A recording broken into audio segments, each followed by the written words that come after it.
What's good, YouTube? I am joined by Santos, who just managed to top 8 the regional here in San Antonio, and joining me is Yumi and Decree. Yo, what's up, guys? Yumi and Decree. We're here with Santos in the top 8 in San Antonio regional. What deck are you playing? I was playing Metaphor. Okay, cool. Let's go ahead and get into it.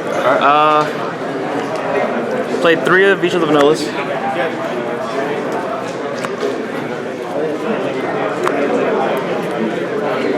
And only 1 Bismugear.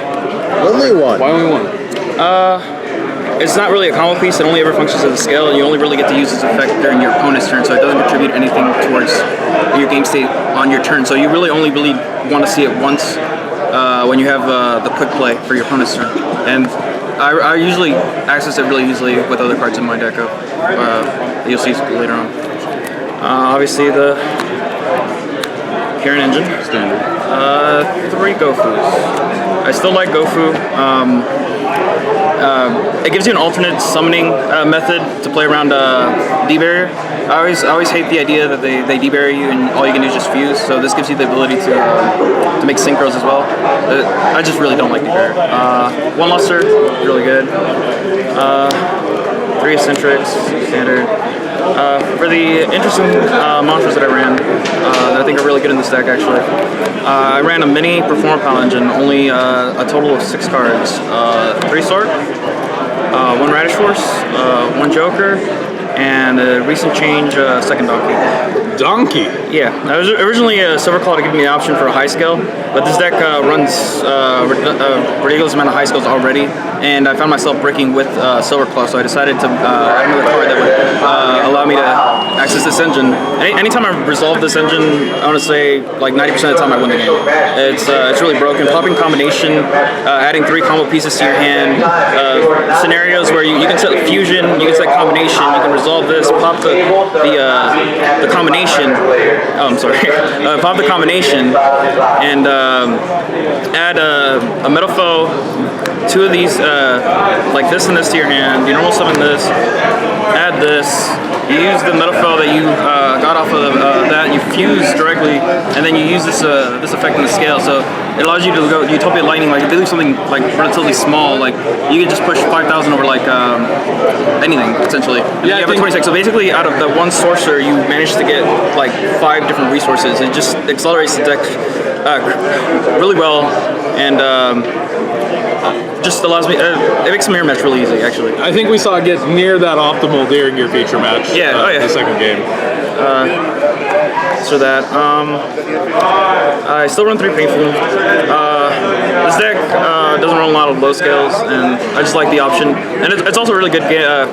It's also really good game 2 and 3 when they have Typhoon. Like if you have enough scales, you can hold it in hand, see if they Typhoon, and then just get the according scale. So like I like it at 3 still.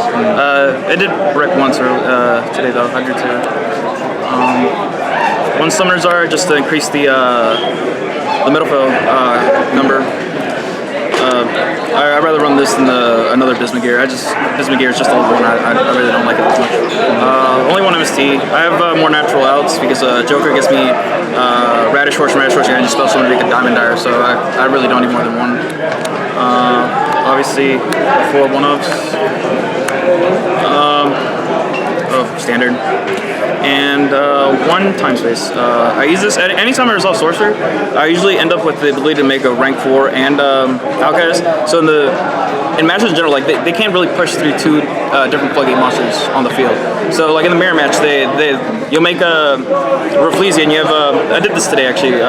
Make Rafflesia and then make a Outcast. Your opponent goes like normal summon a center, try to get rid of the Rafflesia. You just suck it up, and then they either have to throw or they have to go super neg by fusing out of their hand just to try to play around the Rafflesia. Like that setup destroys the mirror. And in general, it's just good against every deck because a lot of the decks are just normal summon based anyways, so I don't really have that many pushes to begin with. 40 cards. Cool. Extra? Extra? Yeah. Okay. 1 Break Sword, just for the ability to pop Acro. 1 Rafflesia. Magister. If I know my opponent can't OTK me through the board if I'm playing the mirror match, it just gives me access to Kieran. A lot of times I make it when I just hard draw this because I can't really make this.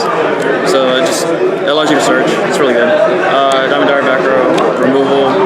Lightning. I OTK with this so much just because of Radish Horse, just cutting something down and then damage to the point where I usually take a lot of people like it. 3 Mithril, 1 Oricalc, 1 Alcahest. I really don't need more than 1 of 1. I don't really have the space, to be honest. For the synchros, the Omega, the Ignister. I love this in the mirror. So I still like the GoFu just because the access to this, you just blow out the mirror. And this that I really use this as a combo piece a lot actually. I make this all the time. Just GoFu, Sork, just a lot of loops with it. You end up with like 5-6 cards in hand at the end of the turn with like a Freezy and an Alcaz too. It's really stupid. And that's it for the extra 15. For side, 2 slots.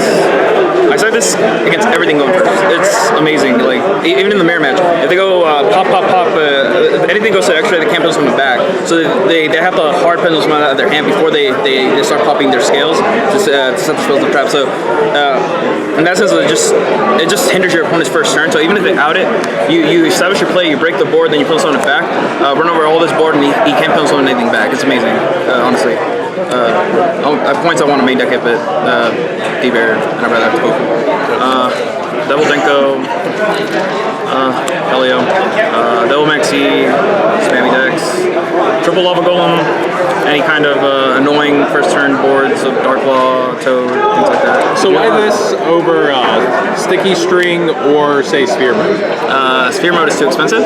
Okay, fair. And Sticky String doesn't get rid of enough. I like the decks that I fear the most with this deck are decks that make like Dark Claw and Toad or Double Toad.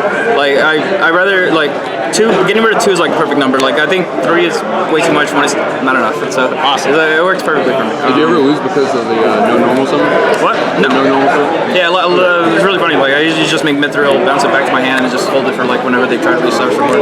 Never really have to deal with it. Yeah. Double Resetting C. Still think it's really good in there. 2 more MSTs and a Cosmic Cyclone, just anti-spell frequency.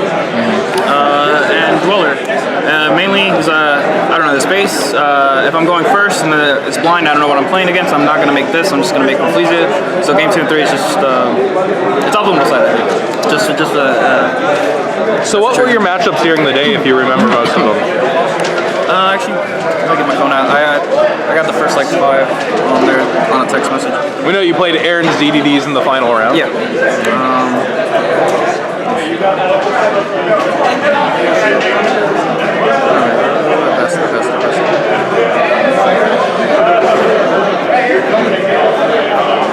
I played Spirals round 1. Anti-meta game round 2. E-Brick game 3, so I won. Paleozoic, just made massive. I won the die roll, made massive boards. He just couldn't get over it. BA, same thing. Hero, I made a massive board. He couldn't get over it. He just scooped, and then game 2 he sets 5, flips anti-spell fragrance. I just almost went and started poking him to death. He just bricked really bad. After that, I played a Metalfoe mirror match that I lost. Then I played another Metalfoe and the counter trap Ariadne version. I beat that, and then I played Aaron. Those were matchups. Okay, so obviously the deck has a lot of differences compared to what duelists might be used to. Yeah. For a Metalfoe deck, any advice to people watching this who are about to try it out online or try it for themselves? What advice would you give them? It takes a lot of practice. It took me like a good 2-3 weeks to even like learn how to play it properly. Like I knew I wanted to play the cards. It's just like I kept on not doing it the optimal way, and then it makes you play the mirror match kind of strange because your deck just works a lot differently than mirror match. So like it just throws you off when you open all Metaphors too. So just keep that in mind. How do you feel about this deck going into next format with Zodiacs? Well, I'm obviously not going to play Performapal. I'm going to play Zodiacs in it. I think it's the best deck, Metaphor Zodiac. And any shout-outs finally here, unless you have any other questions? No questions? The team I'm on, Team Lockdown. I still don't have a shirt. We still don't have shirts, but we're getting them soon. It's like Grant, Temez, David, like 6 of the guys. Shout out they know. I want to shout out Temez for 0-2. They just had bad luck. Yeah. Shout out to my friends Rigo, Gilbert, and James. Especially Gilbert, because I made him drive after working like 90 hours that week. I made him drive 30 minutes to a local to give me cards that I didn't even use. and I'm so sorry, but yeah, shout out to him for doing that. Shout out to Alex Cancel. I owed him a shout out for YCS Atlanta. He really helped me a lot, and I felt bad not saying anything, and he keeps on bringing it up, so I'm going to give him a shout out. And also Roger Newman. He drove the entire way to Atlanta and just made it like the best trip because I'd never slept so much before at YCS. That was great. Shout out to Ricky Lou for sponsoring me for nationals. Can't really think of anything else. And that's it. All right, thanks a lot, man. Great to have you. Congrats on the top. Okay, thank you.